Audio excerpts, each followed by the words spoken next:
Hello and welcome back to another on the rest and another edition of Smackdown Out of 10. And yeah, big show today. It kind of mostly focused on Jey Uso playing with the idea of returning to Bloodline while Heyman kept trying to bribe him. We also got a big return in the women's division. And yeah, potential unification match on the card as well. So like I say, there is a lot going on in this week's episode of SmackDown. Let's get straight into it. Paul Heyman and Solo Sikoa, who kicked off SmackDown, and before Heyman could make his instructions, Jey Uso made his entrance. Jey got in Solo's face and said that stabbing his big brother in the back was not something he was going to tolerate.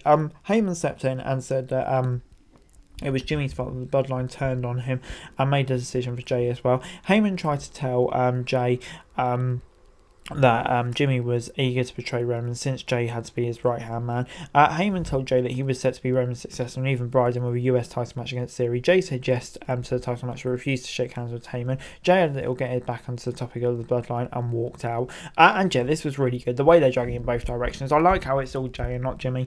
Yeah, I just thought it all really worked nicely and a beautiful segment to open the show. And obviously going to get more developments later in the night and then next week as well. It's all definitely leading up to something big. And yeah, I really can't wait to see which way it goes, to be honest.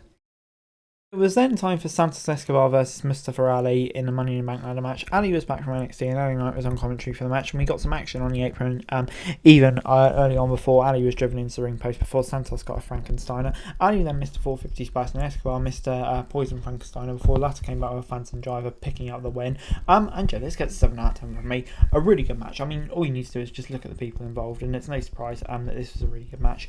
And yeah, Escobar definitely going through. I think it's the right decision. He's just on a great run recently. So yeah, on the whole, this was all really good and gets 7 out of 10 from me. Sami Zayn then ran into Jey Uso backstage and said that it was his time with the Bloodline and was the best, but they lost it all because of the tribal chief and his manipulative tactics, all adding more into it, working nicely again. And like I said, I just can't wait to see where it goes. The NXT Women's Tag Champs, Alba Fyre and Isla Dawn, were out next and were interrupted by the Women's Tag Champs, Ronda and Shayna. We headed for another title unification and a winner takes all match.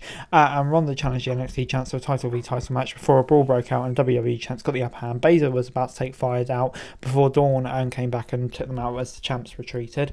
And yeah, this worked really nicely. I think even when Ronda and Shayna win, like you probably expect, I think Alba and Isla will get a really big rub from fighting them as well. So yeah, I think it works both ways, to be honest. And yeah, definitely the right way to go about things with the depth. I don't think you can really have 2 titles there. So yeah, good stuff. We then got a short video celebrating the Light Iron Shake as SmackDown continued with Bayley v Michin. Bayley started off strong, but then went to mock AJ Styles at ringside before Michin blindsided her. Bayley feigned an injury but failed to get control via a distraction. Bayley came back with a sudden raise plant before getting the win. And yeah, kind of a quick match here. It's more about the aftermatch where Scarlett was at ringside and walked out the way AJ, binding him with a power of some sort. Karrion Kross came in with a cross jacket, front of the crowd, and took out AJ. And yeah, gets 6 out of 10 for me. I don't know, I kind of don't really see the point of doing this whole AJ stuff again and Karrion. Yeah, I don't know, and this match kind of set it all up. I don't know, it wasn't bad, but yeah, at the same time, it's not exactly what I want to see, so I'm going to give it a 6 out of 10. Adam Pearce was out next to present the new Women's Championship to Asuka. Charlotte Flair returned for the first time since WrestleMania and challenged Asuka to a title match right away. Adam tried to tell Charlotte to get in line, but Asuka accepted the challenge before trying to hit her with a miss. Flair dodged it, and Asuka walked out because the champion retreated. And yeah, I don't know, the new belt, the Women's Championship, yeah, it's all a bit confusing. It's the Undisputed Women's Championship. What's happening with Ripley?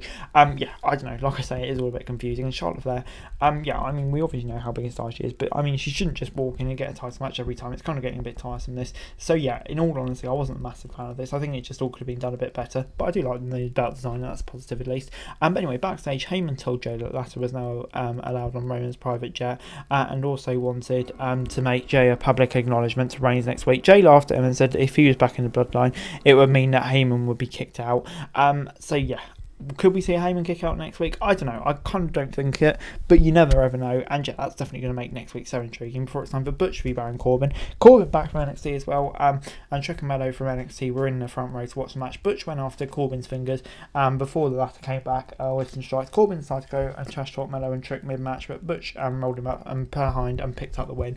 And yeah, 6 out of 10 for me. Butch picks up the win, continues Corbin's losing character. That's good. The match kind of blindsided by distractions, but I really like Meadow on Trick and NXT as well. Bring that storyline for the main roster, that's going to work. Get the main roster experience as well. So yeah, on the whole, this was good stuff. It was then time After that, for Baron to get in a brawl with Mello and Trick, and after match they had to be separated with officials. Just continuing on with Corbin trying to protest the outcome of the match as Cameron Grind came and took him out, playing into the whole Corbin character. So I like the way they kind of just combined all those storylines really nice there. Well.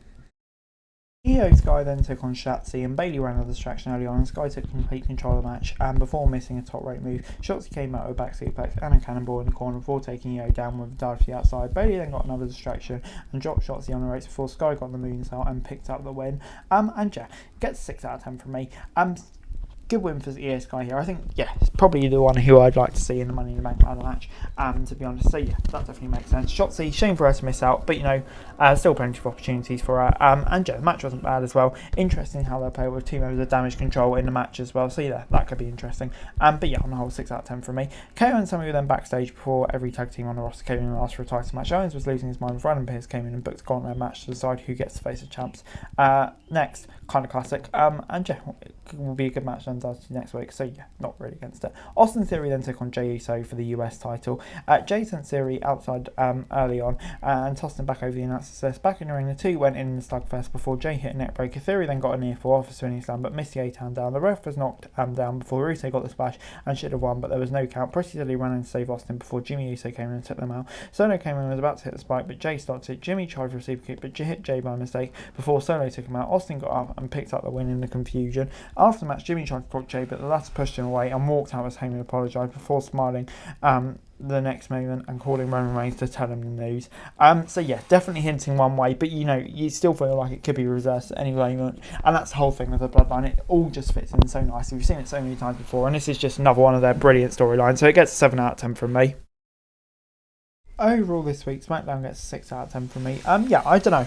I thought it was a good episode of SmackDown, some really good bits in there. I mean, especially the whole Usos Bloodline stuff, which kind of dominated the show. There were some bits and segments that I wasn't quite as supportive of. There wasn't kind of like universal support, especially the women's division stuff. Some of that booking that I didn't really get, to be honest. So yeah, it gets 6 out of 10 from me. Kind of a middling SmackDown, but some good bits in there, for sure. But anyway, guys, that's it for here. Thanks very much for watching. Like, share, subscribe, and thoughts, comments on the daily wrestling news and subscribe to the channel is going to be greatly appreciated. Thanks very much for watching. Peace.